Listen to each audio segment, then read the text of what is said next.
দাওয়াত দিয়েছেন, মানুষ কত কষ্ট দিয়েছে নবীকে, আমরা আসবো। তখনই আবু জেহেল কেঁপে গেল, মক্কার মুশরিকেরা কেঁপে গেল, নবী শত্রু হয়ে গেল, মুহাম্মদ বিভ্রান্ত হয়ে গেছে।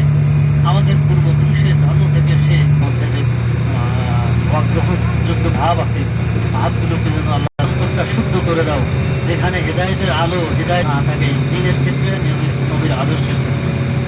নবীর আদর্শ যারা মানবে তারাই হলো নবীর উম্মত।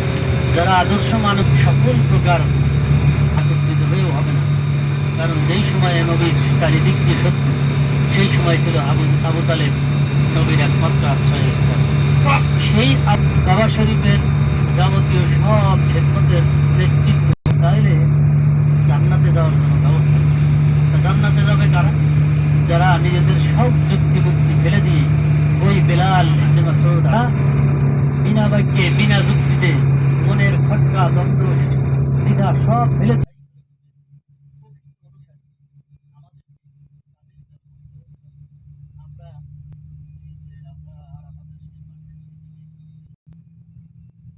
একটা জিনিস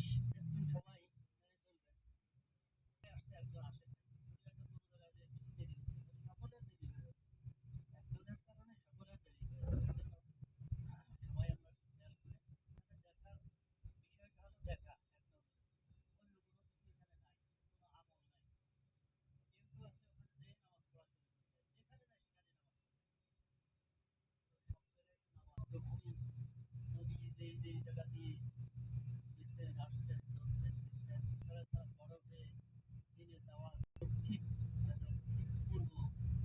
মনে হবে যে আবু জেহেলের বাড়ি, যে প্রস্তাব পায়খানা বাড়ি হিসেবেই সেখানে প্রস্তাব পায়খানা বানানো হয়েছে।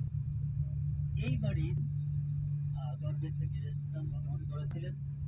সেই বাড়িটাকে লাইব্রেরি বানানো হয়েছে, যেখানে কোরআন এবং হাদিস অধ্যয়ন করা। নবী সাল্লাল্লাহু আলাইহি ওয়াসাল্লাম বিদায় মাত্র দশম হিজরিতে হয়েছিল। দশম হিজরিতে যখন মাত্র পাস করেছেন, আমাদেরকে জানিয়ে মনে দেওয়ার পর নবী বলছেন যে আমি কি তোমাদের কাছে বাংলাদেশে দাঁড়িয়ে নবী সবাইকে উদ্দেশ্য করে বললেন, হোসেন নামিরা, হ্যাঁ university, Mecca university, Mecca university যেটা বলা হয় উম্মুল কোরা ইউনিভার্সিটি। এই ইউনিভার্সিটি মক্কা আছে, মক্কায় উম্মুল কোরা ইউনিভার্সিটি, আর আরেকটা আছে রিয়াদ ইউনিভার্সিটি। তিনটাই সৌদি আরবের সবচেয়ে প্রসিদ্ধ বিখ্যাত ইউনিভার্সিটি। জামিউল কোরআন।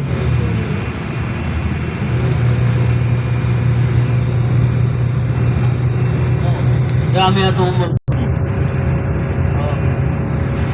আমাদের দেশের থেকে অনেক ছাত্র এখানে আসে এই ইউনিভার্সিটিতে পড়ার জন্য। বিভিন্ন দেশের ছাত্ররা এখানে বাইরে পড়েছে।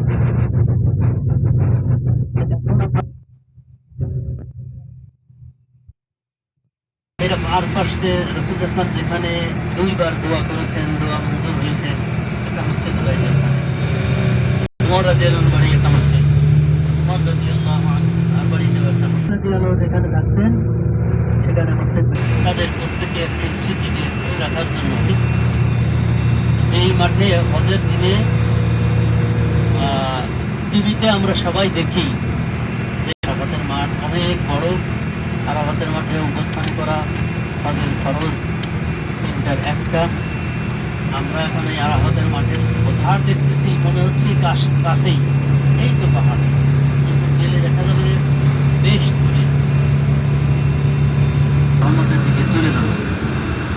তো ওখানে যারা নামবেন, নামাজ পরে সবাই নিজ দায়িত্বে ফিরে চলে আসবেন, তাড়াতাড়ি, দেরি করবেন না।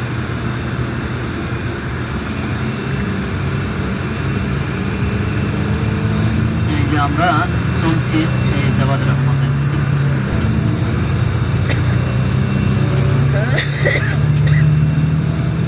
এই যে আপনারা দেখছেন আরেকটা গাছে যে একটা